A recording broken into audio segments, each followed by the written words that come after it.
তো আমিও ভেবেছিলাম আজকে আপনার অনুষ্ঠান আসার সময় একটু প্রসাধন করে আসবো, কিন্তু যে কান্না দেখতে পাচ্ছি আওয়ামী লীগারদের অনলাইনে, পালিয়ে যাওয়ার যে কান্না, এবং এরা কিন্তু একটা জিনিস বুঝতে পারছে না মাসুদ ভাই, যে এই কান্না কিন্তু সহানুভূতির পরিবর্তে বিরূপ প্রতিক্রিয়া সৃষ্টি করছে। কারণ কি, এই যে আমি সকালবেলায় দেখলাম, এই ভদ্রলোকের সাথে আমার এমনি পরিচয় হয়েছিল খানিকটা, যে মন্ত্রী ছিলেন যে ভদ্রলোক, যিনি, জি জি জি, তার কথাতে তো একটা কথা স্পষ্ট হয়ে গেছে, তার নিজের লোক তার বিরোধিতা করেছে এবং বলছে তাকে পয়সা দিয়ে আমি বানিয়েছি। পয়সা দিয়ে প্রেসিডেন্ট বানানো যায়? But he said that, right? উনি বলেছেন এটা, যে আমি পয়সা দিয়ে বানিয়েছি। তো এখন এই লোক এই লোকের উপর প্রতিশোধ নিচ্ছে, খেয়াল করেন। পয়সা দিয়ে যাকে বানিয়েছে, এবং যারা এই কথাগুলো বলছে তারা ভুলে যাচ্ছে যে তাদের দলে সরাসরি সেই রকম সম্পৃক্ত মন্ত্রী না হওয়ার পরও আইভির জন্য হাজার হাজার মানুষ রাস্তায় নেমেছে না, ব্যারিকেড করে দাঁড়িয়েছিল, নিতে দিচ্ছিল না, এরকম তো ঘটনা ঘটেছে, তাই না? হ্যাঁ, কিন্তু তোমাদের বেলায় আপনাদের, আপনি রেজাল্ট করে যে ঘটনাটা বললেন, এটা কিন্তু আমি আবার কালকে আমাকে পাঠিয়েছি, আমি এটা মুদ্রার অপর পিঠের চিত্রটা কিন্তু অন্যরকম।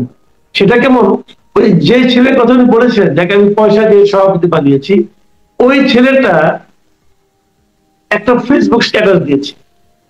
সেটা যদি আপনি পড়েন, আপনার কাছে মনে হবে যে রেজাল্ট এভাবে মিথ্যা কথা বলতে পারেন। আমি ওই স্ট্যাটাসটা পড়ার সুযোগ হয়নি। এবং আরেকটা জিনিস দেখেন, এরা কিন্তু গল্পগুলো বানাচ্ছে অবিশ্বাস্য ধরনের। যে কোনো মানুষের ধরেন এই ধরনের পলায়ন আমি পছন্দ করি না ব্যক্তিগতভাবে, কাউকে এইভাবে আক্রমণের মুখে কেন চলে যেতে হবে, কিন্তু প্রশ্ন হচ্ছে তাদের বিবরণের ভেতরেই জনবিচ্ছিন্নতার কথা তারা নিজেরাই বলে দিচ্ছে। তারা নিজেরাই তাদের জনবিচ্ছিন্নতার কথা বলে দিচ্ছে। আরেকটু যদি গভীরে যাই, ধরেন দলের সেক্রেটারি, আপনি চিন্তা করতে পারেন, এই দলের সেক্রেটারি ছিল তাজউদ্দিন সাহেব, এই দলের সেক্রেটারি ছিলেন বঙ্গবন্ধু স্বয়ং, তাই না? এই দলের সেক্রেটারি বলছে, উনি কিন্তু প্রায় বলতেন খেলা হবে খেলা হবে। আমি বোকা শোকা মানুষ, আমি মনে করতাম আসলেই খেলতে পারবে, কিন্তু এখন দেখছি উনি 5 ঘন্টা বাথরুমেই খেলে ফেলেছেন। তো আর খেলা হবে কখন? মানে খেলাটা হতে হলে তো আপনাকে বেরিয়ে আসতে হবে, তাই না? এবং আমি পালাই না এগুলি বলে বলে শেষ পর্যন্ত দেখেন, আমার কাছে যেটা মনে হয়, একটু সিরিয়াসলি বলি, সেটা হচ্ছে এই প্রতিশোধ প্রবণতাটা আরো বৃদ্ধি পাবে যদি তারা এগুলো এইভাবে বলতে থাকেন, আমার মনে হয় আর কি। হ্যাঁ, কারণ দাবার গুটি তো হাতের থেকে বেরিয়ে গেছে, যখন বেরিয়ে গেছে তখন খেলা সাজাতে হলে আমার মনে হয়, দেখেন আমাদের দেশের রাজনীতিবিদদের পড়াশোনা নিতান্তই কম, আমি অত্যন্ত মানে শ্রদ্ধার সাথে বলছি, অল্প কিছু মানুষ বরং আমাদেরকে যাদেরকে ধরিয়ে দেওয়া হয়েছিল প্রতিপক্ষ হিসাবে, তারাই বরং অনেকগুলো সত্য কথা বলছেন। বিএনপির অনেক নেতারা যা বলছেন, আওয়ামী লীগের নেতারা গত 20 বছরেও বলেনি, আগামী 20 বছরেও বলতে পারবে না। আপনি মেজর আখতারুজ্জামান যেভাবে কথা বলছেন, ফজলু ভাই যেভাবে কথা বলছেন, বা আরো অনেকে, ইভেন ওনারা রাজনৈতিক সভাগুলোতে যে কথা বলছেন, সেই কথাগুলো কিন্তু মানুষের মর্মে মর্মে প্রবেশ করছে, এবং সেগুলো সবচেয়ে বেশি শক্তি যোগাচ্ছে আওয়ামী লীগের লোকদের। খেয়াল করেন আপনি, আপনি কি একটা জিনিস খেয়াল করেছেন? মানে দেখেন, আমি সবসময় কিন্তু একটা কথা বলি, যে এদেশে প্রচুর লোক আছে যারা নাকি মনে করি একদম মাঠ পর্যায়ের লোক আছে, যারা নাকি আওয়ামী লীগও করে, বিএনপিও করে, এবং কেন করে তারা নিজেরাও যায় না, কিন্তু করে, তার বাবা করতো, বংশানুক্রমিক ভাবেই করে। সেই লোকগুলোকে বাদ দিয়ে কিন্তু আপনি দেশটাকে অগ্রসর করতে পারবেন না। বিভক্ত জাতি কিন্তু অগ্রসর হতে পারে না। কিন্তু এই যে বিভক্তিকরণের একটা প্রক্রিয়া আমরা দেখেছি, আমরা গত 15 বছর দেখেছি, বিএনপি জামাতকে বাতিল করে দিয়ে দেশকে এগিয়ে নেওয়ার প্রচেষ্টা। আবার এখন দেখছি যে আওয়ামী লীগের সঙ্গে জাতীয় পার্টিকে, এদেরকে বাদ দিয়ে দেশকে অগ্রসর করতে চাওয়া, এই যে প্রবণতাগুলো, এটাকে আপনি কিভাবে দেখেন? দেখেন, একটা জিনিস যেটা বললেন, একমাত্র যুদ্ধাপরাধী ব্যতীত বা যারা দাগী চিহ্নিত আসামি ব্যতীত বাকি সকলের জন্য বাংলাদেশের রাজনীতিতে যে সুযোগটা ছিল, আমি কিন্তু গোড়া থেকে একটা কথা বলে এসেছি, আমি বিডি নিউজ এগুলো নিয়ে লিখেছিও আপনার, যে সবচেয়ে বড় বিষয় হচ্ছে যে কোনো দ্বিধাবিভক্ত জাতিকে সংগঠিত করতে হয় একটা ইউনিফিকেশন প্রক্রিয়ার ভেতর দিয়ে। আমি আপনাকে একটা ছোট্ট ঘটনা বলি মাসুদ ভাই, আমি কম্বোডিয়া গিয়েছিলাম শুধুমাত্র, আপনি জানেন এটা আমাদের চেয়েও যুদ্ধ বিধ্বস্ত একটা দেশ, আমি ভিয়েতনামও গেছিলাম দেখার জন্য ওরা কিভাবে রিকনসিলিয়েশনটা করেছে। আমি যখন নমপেনে জাদুঘরে গেলাম, সেখানে ধরেন বড় বড় ওদের যারা রাজাকার ছিল ওদের ভাষায়, যারা ওদের স্বাধীনতা এবং তাদের মুক্তির ব্যাপারে বিরোধিতা করেছিল, তাদের অনেক স্টেটমেন্ট গুলো তারা বাঁধিয়ে রেখেছে জাদুঘরে, যারা অনুতপ্ত হয়ে ফিরে এসেছে, অনুশোচিত হয়ে ফিরে এসেছে। আপনি কি আমাদের দেশে দেখেছেন সেরকম কোনো প্রক্রিয়া? কখনোই করা হয়নি, কখনোই করা হয়নি। শুধু বিভাজন। এই বিভাজনের কারণ ছিল ক্ষমতাটাকে কেন্দ্রীভূত করা, ক্ষমতাটাকে নিজের হাতে নেয়া। আপনি যেটা বললেন একটু আগে, I think this is very important. এখন যাদের কাছে সুযোগ ছিল তারা আরো লেজে গোবরে করে ফেলেছে। একদম, হ্যাঁ, একদম, একদম। এই বিচারটা নিয়ে তো আপনি একটা কথা আপনার মনে পড়তেই পারে, লিবিয়ার গাদ্দাফি বা সাদ্দাম হোসেনেরও একটা বিচার কিন্তু হয়েছিল। হ্যাঁ, এই ধরনের একটা ট্রায়াল কিন্তু হয়েছিল। এই ট্রায়াল গুলো যে হাস্যকর এবং যার বিরুদ্ধে করা হয় তাকে যে আরো আননোনলি পপুলার করা হচ্ছে, এই বিষয়টাই তারা বুঝতেছে না। একদম ঠিক বলছেন। এতে কিন্তু মানুষের কিন্তু সবসময় মনে করেন তারা ধরেই নেয় যে একজন দুর্বল, একজনের উপর অত্যাচার করা হচ্ছে, এবং তার প্রতি সমস্ত সহানুভূতি যে জমা হতে থাকে ধীরে ধীরে। এটা করে লাভটা কি, এটা আমি বুঝি না নিজে। যা হোক, আমাদের সামনে এখন অগ্রসর হতে হবে।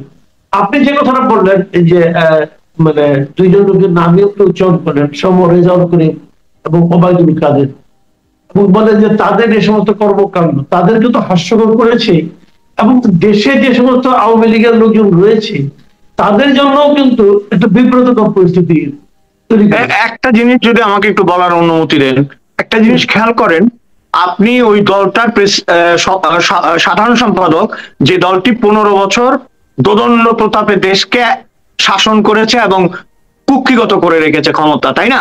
তাদের কথা ছাড়া গাছের পাতা পর্যন্ত নড়তে পারেনি বাংলাদেশে। এক রাতে আপনি এরকম অসহায় হয়ে গেলেন এবং মবের বিরুদ্ধে ভয় পেলেন, এবং রেজাউল করিম সাহেব এইভাবে বলছেন। তো মুশকিলটা হচ্ছে তাহলে সাধারণ কর্মীরা কি ভাববে? যে আমাদের নেতাদেরই যদি এই অবস্থা হয়, সে যদি পুকুরে গিয়ে কাদার পাকের মধ্যে গিয়ে 4-5 ঘন্টার গল্প বলে বা সত্যি বলে, তাহলে আমার তো আন্ডারগ্রাউন্ডে যাওয়া ছাড়া আর কোনো পথ নাই। তাহলে তো আওয়ামী লীগ পাতালপুরি নামে একটা দল করতে হবে, তাই না? আচ্ছা, একটা জিনিস পাতালপুরি। রেজাউল করিম সাহেবের গল্পের মধ্যে একটা কথা আছে না, উনি একদম খালি হাতে বেরিয়ে গেলেন, কিন্তু তো তারপরে ইন্ডিয়া থেকে আবার ইংল্যান্ডে চলে গেলেন, পাসপোর্ট কখন নিলেন? এবং আপনার এটা কিন্তু সাধারণ সম্পাদকও বলেছে যে তাকে আমন্ত্রণ জানানো হয়েছে। যেখানে আপনি জানের ভয়ে মরে যাচ্ছেন সেইখানে আপনাকে ইনভাইটেশন পাঠানো হচ্ছে। এগুলো এগুলো কিন্তু সন্দেহ এবং প্রশ্নের সৃষ্টি করছে, ক্রমাগত সন্দেহ এবং প্রশ্নের সৃষ্টি করছে। দুটো কথা বললেই তো হতো যে আমি যে ভাই প্রাণ নিয়ে আসতে পেরেছি এটাই যথেষ্ট। আমরা আমরা বুঝতে পারি নাই যে মব এভাবে আক্রমণ করবে, আমরা কোন রকমের প্রাণ নিয়ে পালিয়ে এসেছি।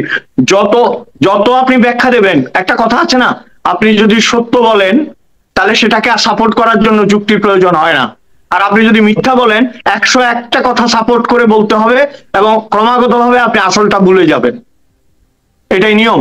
এটা এটা তাদের রাজনীতি, তারা মানে তাদের ভিত্তিতেই গড়ে তোলেনি। ভিত্তিহীন একটা মানে কিসের উপর যে দাঁড়িয়েছিল এটাই বুঝতে পাইনি আমরা।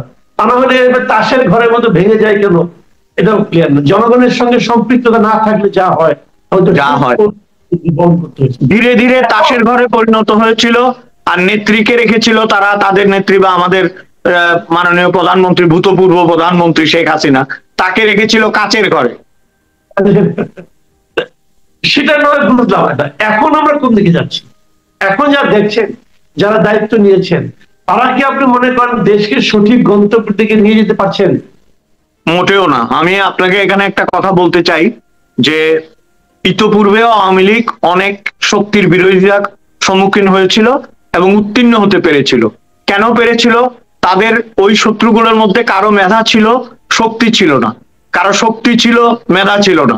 কারো অর্থ ছিল না, কারো অর্থ ছিল। সবকিছু একটা নাই একটা ছিল, এরকম ছিল, এই জন্য পেরেছে। এইবার আমাদের ডক্টর ইউনূস সাহেব, তার কিন্তু অল্প অল্প সবকিছু আছে। তার মেধাও আছে, তার শক্তিও আছে, তার অর্থও আছে, তার পরিচিতিও আছে, তার একটা নেটওয়ার্কও আছে। কাজেই আপনারা পরাজিত হয়ে গেছেন।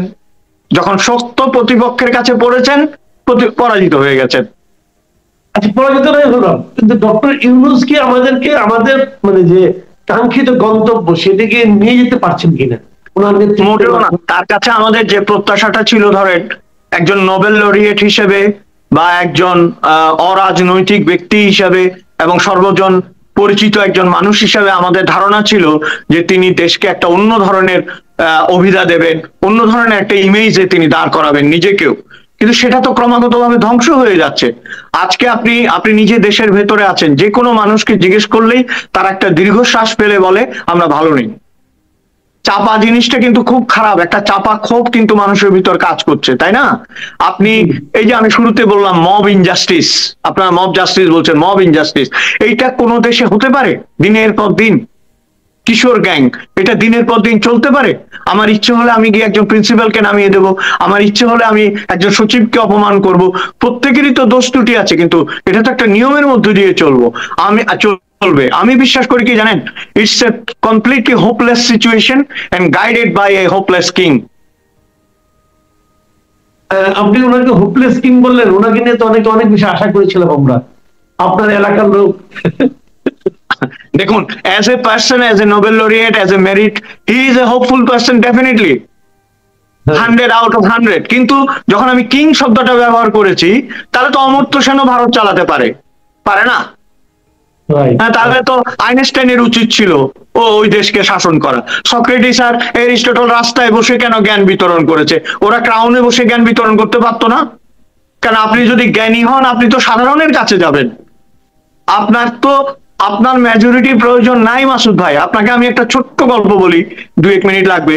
গ্রিস দেশে কিন্তু একসময় বিশ্বাস করা হতো যে নারীদের যেহেতু কণ্ঠ নাই, তাদের ভোট নাই, তার মানে 30% বাদ। তারপরে শিশু কিশোরদের বলা হয়েছে এরা নাবালক, অতএব এরা ভোট দিতে পারবে না, আরো 20% বাদ। তারপরে বৃদ্ধদের বলা হয়েছে এরা ভোট দিতে পারবে না কারণ এদের মাথা কাজ করে না, আরো 20% বাদ। তার মানে রইল 30%। তার মধ্যে 20% লোক দিয়ে যাদেরকে নেতা বানাইছে, তারাই গ্রিসকে গ্রিস বানিয়েছিল। আপনার সংখ্যাগরিষ্ঠতার দরকার নাই, আপনার প্রবল শক্তিশালী মেরিটোরিয়াস সংখ্যালঘুর সাথে থাকলেও আপনি জয়ী হতে পারেন, যদি আপনার নৈতিকতা এবং আপনার নিরপেক্ষতা থাকে। কিন্তু ডক্টর ইউনূসের আজকের যে সরকার, তার তো নিরপেক্ষতা নেই দেখেন। এবং উপদেষ্টারা যে ভাষায় কথা বলে, আমি বলতে চাই না এগুলো, যে ভাষায় কথা বলে এবং ক্রমাগত তারা একটা থেকে আরেকটাতে যেভাবে যায়, সুইচ করে, এগুলো কিন্তু অত্যন্ত স্ববিরোধী। কোনো স্ববিরোধিতা কিন্তু আপনাকে কোনো কনফিডেন্স দিবে না, কোনো কনফিডেন্স দিবে না। আপনি পরিষ্কার করে বলতে পারতেন সেন্ট মার্টিনের অবস্থা এইরকম, আপনি একটা প্রতিনিধি দল 200 সাংবাদিক নিয়ে গিয়ে দেখাতে পারতেন ওখানে কি হচ্ছে। এগুলো তো করছেন না আপনারা, তাই না? আরাকানের সাথে কি হয়েছে এটাও ক্লিয়ার না। যত বেশি আনক্লিয়ার হবে, তত ধোঁয়াশা হবে, তত মানুষ মনে করবে আগুন লেগেছে। এবং সেই ধোঁয়া যে একদিন আগুনে পরিণত হবে না, সেটা কি কোনো গ্যারান্টি আছে?